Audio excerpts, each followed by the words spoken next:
Ever had one of those light bulb moments for an app and just thought, man, I wish this was a real thing?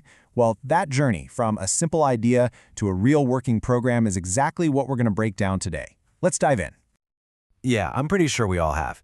Maybe it's a super simple tool that would just make your daily life a little bit easier, or maybe you've got the next viral mobile game bouncing around in your head. That little spark, that's the starting line for every single piece of software out there. Okay, so here's our game plan. First, we're going to talk about defining the what. Like, what is the actual problem you're trying to solve? Then we'll get into planning the how, your solution.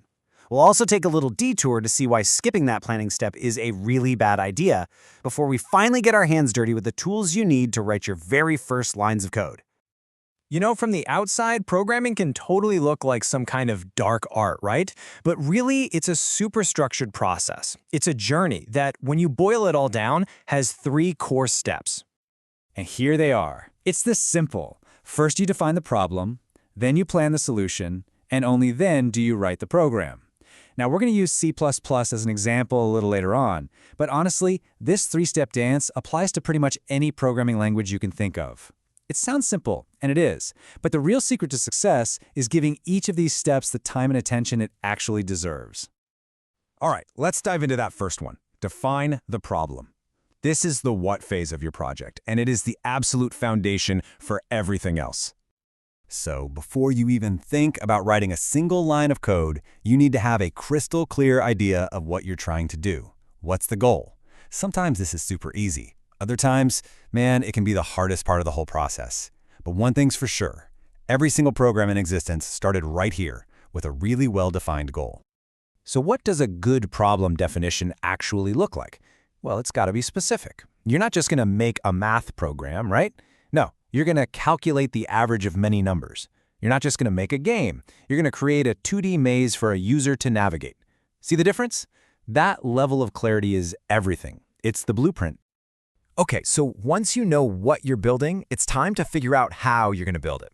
This is the planning stage, and let me tell you, this is the secret weapon of great programmers.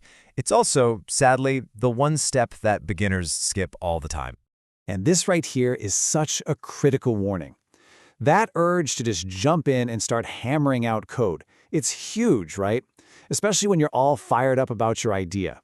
But it's a classic trap. Rushing to code without a plan almost always leads to these fragile, messy programs that become an absolute nightmare to fix down the road. So what are we aiming for when we're planning? Well, a good solution is straightforward, not some tangled, over-engineered mess. It's well-documented, so you, or heck, someone else, can actually understand what you were thinking 6 months from now. It's modular, which is just a fancy way of saying you can reuse pieces of it.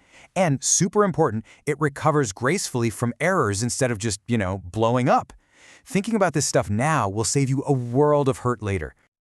And that world of hurt I just mentioned? Yeah, it has a name. Bugs.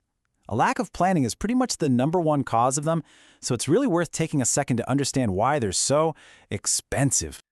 So a bug, in simple terms, is just any kind of error that stops your program from doing what it's supposed to do. It could be a tiny typo or a massive flaw in your logic. But the story of where the term comes from, well, that's pretty wild. So the term itself actually goes way back to Thomas Edison in the 1870s, but it really became famous in the 1940s when engineers found a literal moth trapped in a computer relay, causing a short circuit. They actually taped the poor thing into their logbook and labeled it the first actual case of bug being found.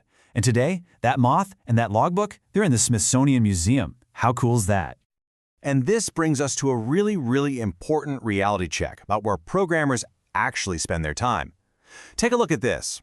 On complex systems, writing brand new code, that's only about 10 to 40% of the job. The vast majority of the time, 60 to 90%, is spent on maintenance. That means debugging, doing updates, and adding new features to code that's already there.